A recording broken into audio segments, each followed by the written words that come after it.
The alpine wilderness is a realm of extremes, where the air is thin and crisp, carrying the scent of pine and cold stone, and the silence is so profound it presses against your ears.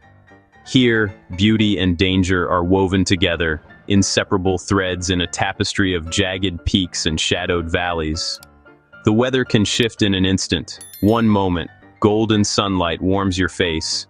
The next, icy winds whip through the trees, and thunder rumbles across the ridgelines. In these remote alpine regions, silence reigns supreme. The only sounds are the distant call of a raven, the soft crunch of boots on moss, and the whisper of wind threading through ancient pines. Every shadow seems to hold a secret, every empty path a story waiting to be told. It is in this vast, indifferent expanse that Ian Brooks's story begins and ends. His solitary campsite, dwarfed by the immensity of the mountains, stands as a silent witness to what happened here. The mystery of his disappearance haunts the outdoor community. It's a chilling reminder that even the most experienced and prepared can vanish without a trace, swallowed by the wilderness. Ian's journey began with a man and his camera, eager to capture the wild's raw beauty. But it ends with a question mark that lingers over the peaks, echoing in the minds of those who search for answers. Alone in the high country, every sound is amplified. The snap of a twig, the distant rush of water, the sudden hush when wildlife senses your presence. You are a guest here, dwarfed by ancient trees and stone, reminded at every turn of your own smallness. Ian respected this dynamic, moving with caution and reverence. Yet even his careful preparation could not shield him from the unknown forces that lurk in the wild. His case is more than a missing person. It's a stark reminder of the razor-thin line between adventure and peril, between being found and being lost forever. The mountains keep their secrets well. They offer only silence, the chill of dawn, and unanswered questions that drift like fog through the valleys. The story of Ian Brooks forces us to confront a sobering truth. In the wild, the line between being found and lost forever is perilously thin. And as the wind sighs through the pines, we are left to wonder what really happened in the heart of the alpine wilderness.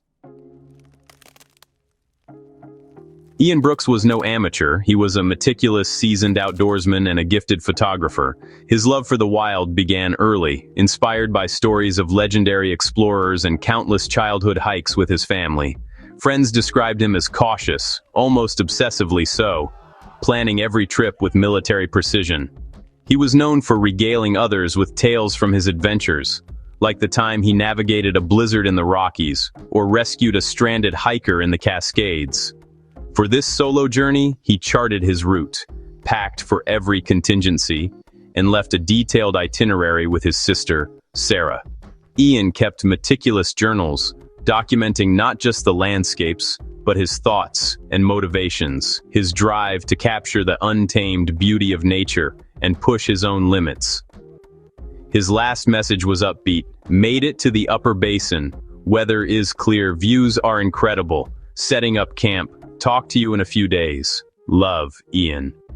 He often sent these updates, not just for safety, but to share his excitement and discoveries with loved ones. No hint of trouble, no sign of distress, just a man in his element, savoring the solitude and splendor of the wild. Ian's experience was vast, from navigating whiteouts to surviving storms. He'd faced down nature's fury before, always emerging with a story and a lesson learned. He was the person you'd trust with your life in the wilderness. Many credited him with their own survival and growth as adventurers. That's what makes his disappearance so baffling.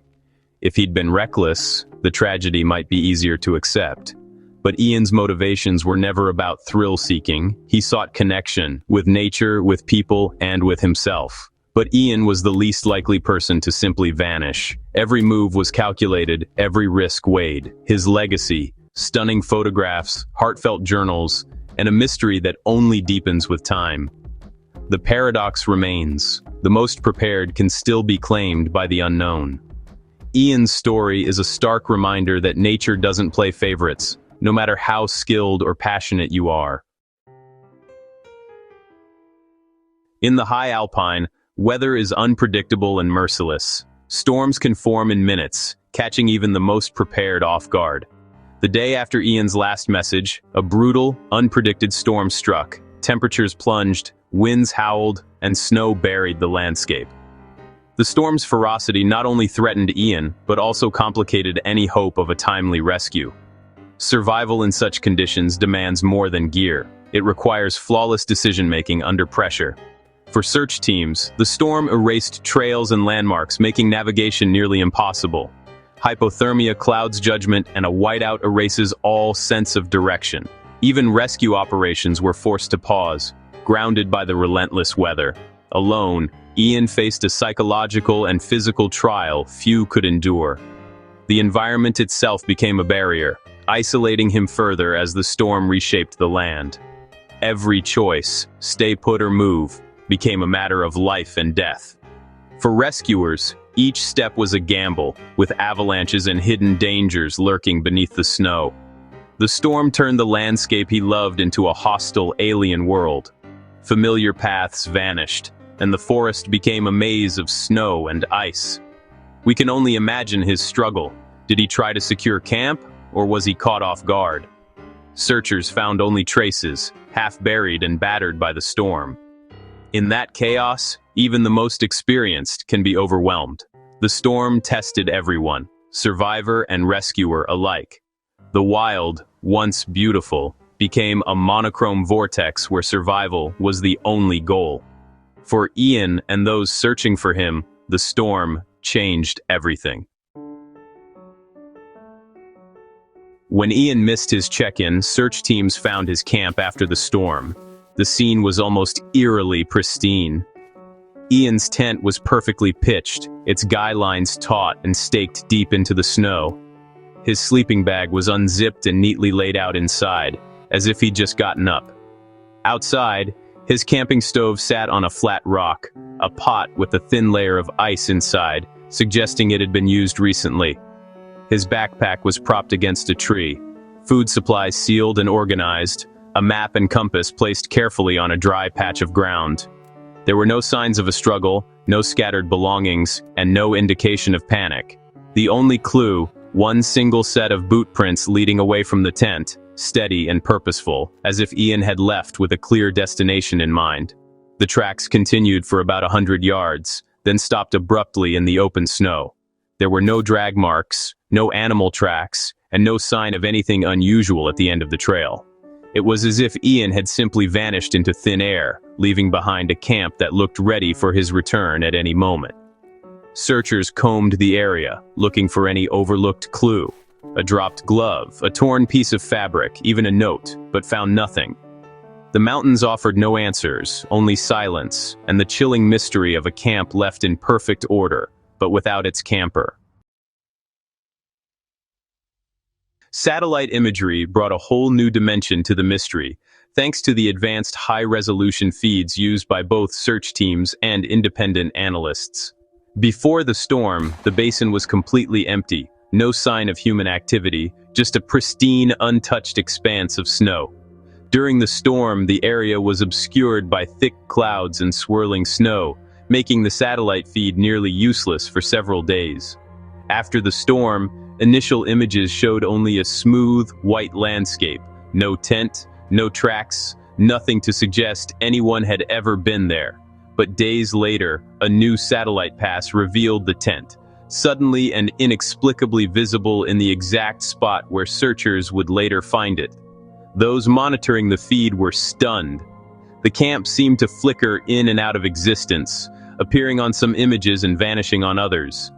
Experts speculated about melting snow, shifting shadows, or even glitches in the satellite imaging software. Some suggested that the tent had been buried and then revealed as the snow melted, while others pointed to the possibility of light refraction or digital artifacts. Dr. Lena Ortiz, a remote sensing specialist, commented, "It's rare but not impossible for satellite images to miss small objects under certain conditions. Still, the way this camp appears and disappears is highly unusual." Theories abounded, but none fully explained the phenomenon.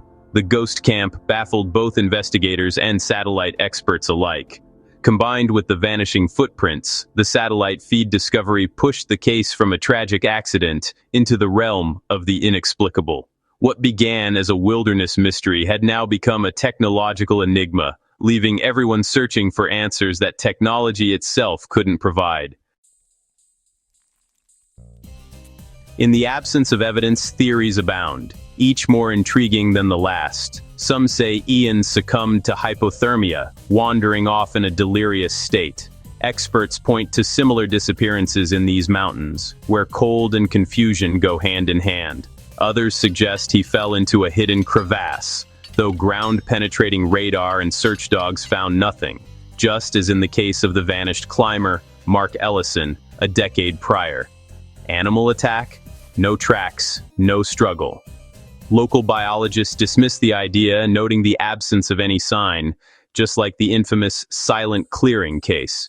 More outlandish ideas, atmospheric phenomena, even alien abduction, cite the reappearing camp as evidence. Some locals whisper of the wandering spirit, a legend said to lure travelers away. Every theory hits a dead end. The pristine camp, purposeful footprints, their sudden stop, and the ghostly satellite image. Experts remain divided, referencing a string of unsolved vanishings across the region. The authorities listed his disappearance as unknown. The file joins a growing stack of mysteries. The wind in the Alpine Basin carries the secret, but we don't understand its language, just as we never have. The truth vanished with Ian, lost to the storm. Just another story whispered among the pines. Ian Brooks' story is more than a mystery. It's a profound meditation on awareness and intuition, both in the wilderness and within ourselves. In the wild, every sound, every shadow, every subtle shift in the air can be a message.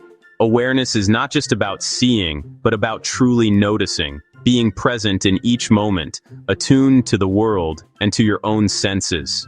Intuition is that quiet voice inside, the feeling that nudges you to pause, to turn back, or to take a different path.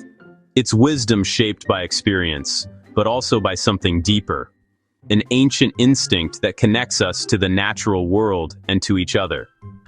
Personally, I found that the more I listen to my intuition, the more I realize how much it knows, often before my mind can catch up.